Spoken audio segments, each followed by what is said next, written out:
ଯୀଶୁ କହିଲେ ଯେ ମୋର ଶିଷ୍ୟକୁ ଗ୍ରହଣ କରିବ, ମନେକର ଏ ଶିଷ୍ୟ ଏ ବ୍ୟକ୍ତି ବର୍ତ୍ତମାନ ଉଦାହରଣ ସ୍ୱରୂପ ପ୍ରଭୁ ଯୀଶୁ ଆଉ ହଉଛନ୍ତି ପିତା ପରମେଶ୍ୱର। ପିତା ପରମେଶ୍ୱର ଯୀଶୁଙ୍କୁ ପଠାଇଲେ, ଯୀଶୁ ତାଙ୍କ ଦାସକୁ ପଠାଇଲେ। ଆମେନ୍।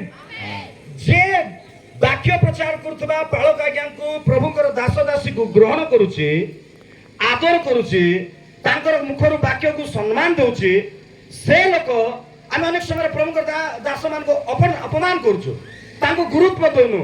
ତାଙ୍କେ କହିଲେ ବି ରବିବାର ଦିନ ଠିକ ଟାଇମରେ ଆସ ବୋଲି ବି ଆମେ ଅନେକ ସମୟରେ ଆସୁନୁ, ଅନେକ ସମୟରେ ତାଙ୍କର କଥାକୁ ଆମେ ହୀନ ଜ୍ଞାନ କରୁଛୁ। କିନ୍ତୁ ଯୀଶୁ କହିଲେ ଯେ ମୋର ଶିଷ୍ୟକୁ ଗ୍ରହଣ କରିବ, ସେ ଖାଲି ମୋର ଶିଷ୍ୟକୁ ଗ୍ରହଣ କରୁନାହିଁ, ସେ ମତେ ବି ଗ୍ରହଣ କରୁଛି। ତାଳି ମାରି ପ୍ରଭୁଙ୍କୁ ଧନ୍ୟବାଦ ଦେବା। ତାପରେ ସେତିକିରେ ରହିଗଲେ ନାହିଁ, ତାପରେ ସେ କହିଲେ ଯେ ମତେ ଗ୍ରହଣ କରୁଛି, ଖାଲି ମତେ ଗ୍ରହଣ କରୁନାହିଁ, ମୋର ପିତା ପରମେଶ୍ୱରଙ୍କୁ ଗ୍ରହଣ କରୁଅଛି। ତାଳି ମାରି ପ୍ରଭୁଙ୍କୁ ଧନ୍ୟବାଦ ଦେବା।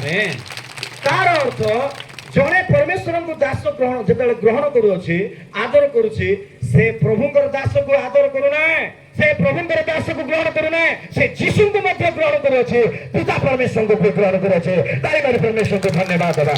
ସେଥିପାଇଁ ଯେତେ ଯୋଉ ବ୍ୟକ୍ତି ପରମେଶ୍ୱରଙ୍କର ଦାସକୁ ଆଦର କରିବ, ପରମେଶ୍ୱରଙ୍କ ଦାସକୁ ସମ୍ମାନ ଦେବ, ପରମେଶ୍ୱରଙ୍କ ଦାସଙ୍କର ମୁଖରେ ବାକ୍ୟକୁ ଶୁଣିବ, ଗ୍ୟାରେଣ୍ଟି ନିଶ୍ଚୟ ସେ ଯୀଶୁଙ୍କର ଆଶୀର୍ବାଦ ବି ପାଇବ, ସ୍ୱର୍ଗୀୟ ପିତା ପରମେଶ୍ୱରଙ୍କର ଆଶୀର୍ବାଦ ବି ପାଇବ। ତାଳି ମାରି ଧନ୍ୟବାଦ।